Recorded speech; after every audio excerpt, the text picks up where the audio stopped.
Do you have a small painful sore inside your mouth that burns while eating? That could be an Aphthous ulcer. And this type of ulcer in your oral cavity is called an Aphthous ulcer. Aphthous ulcer, also called a canker sore, it is a small painful ulcer inside the mouth, on the tongue, inside the cheeks or lips, and anywhere in the oral cavity. This type of ulcer is called Aphthous ulcer. It has a white or yellow center with a red inflamed border.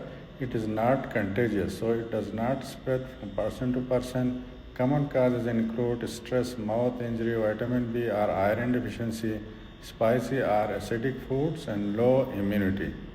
These are the common causes of Aphthous ulcer.